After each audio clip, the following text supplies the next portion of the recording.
Hi, so welcome to this episode, which is all about storytelling with the tarot.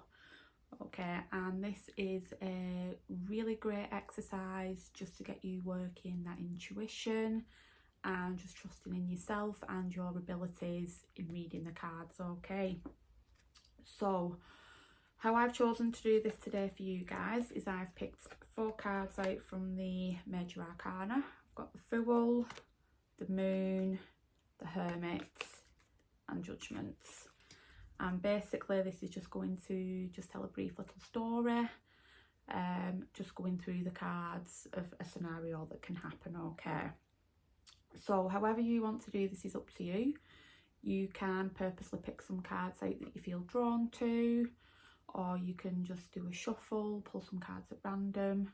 You can solely work with the Major Arcana or the Minor Arcana if you prefer, or if you'd like to do a mix and match of both, that's absolutely fine.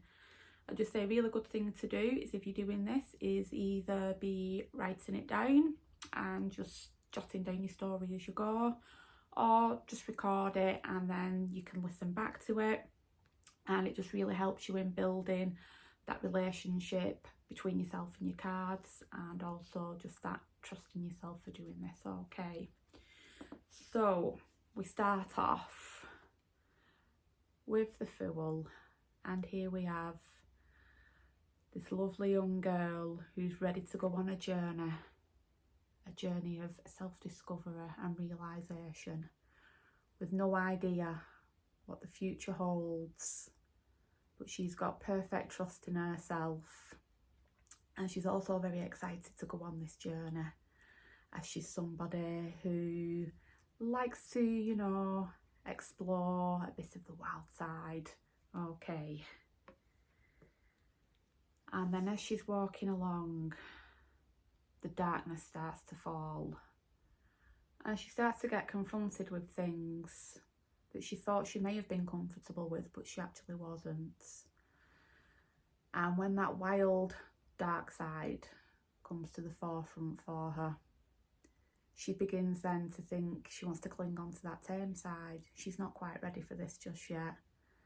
She's kind of feeling that she's run before she can walk, and she's confronted with that shadow self that she tried denying, and she's also trying to just push it down to surface.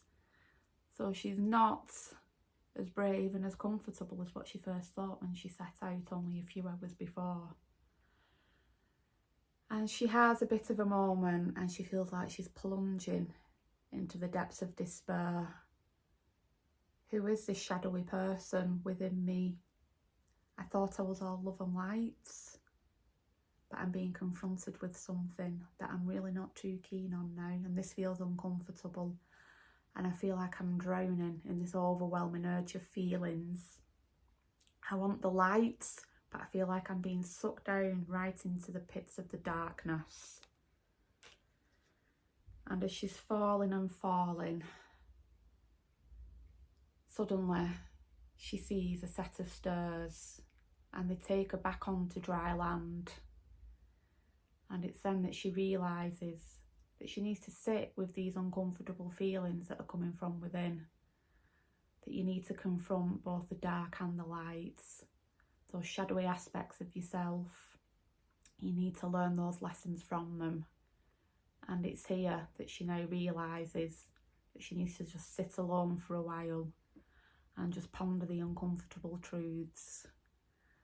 And from that, she realises that actually the shadowy self is where she can find her power and learn lessons on where to move to next. And from this darkness, the light begins to illuminate, radiating from within, slowly out towards into the atmosphere. And it's then that the light keeps releasing and releasing that bit further, until finally she finds freedom. She can release all that's no longer serving her and just release it out into the atmosphere, and just find that sheer joy of what it was to work with the darkness to get towards that light. Okay, so that's just a very brief example for you, just how you can go along and just tell a little story with the cards. And when you're looking at them in this way as well, it helps you just to pick up on little hidden details. Obviously what I've done is just very brief for you, but you can go into as much detail and depth as you like and just really start to notice those little hidden things beneath the surface with the cards. And just be confident in that you don't have to just rely on your guidebook, just rely on your intuition, what you're feeling in your heart at the time. And you know, you could even mix these cards around then, so you can tell one story with them and then just mix them up a little bit and tell a slightly different story as well then. So it's however you want to work with your storytelling, but yeah, it's just a really, really nice way just to bond with the cards. It's the best way to get to know them, is to just sit down and just do little exercises like this and just really build your confidence in yourself. And it just really helps you to see these lovely cards in a completely different and unique way. So I hope to see you again very soon. If you have any questions on how to do your storytelling with the cards, just please feel free to drop it in the comments. Or if you write down your own little story and you want to share it, that's amazing. Again, just bob it in the comments and I will get back to you. So I hope that you are now reaching for your deck of cards, reaching for your journal and looking at doing your own little storytelling session. So I will see you very soon and take care. Goodbye.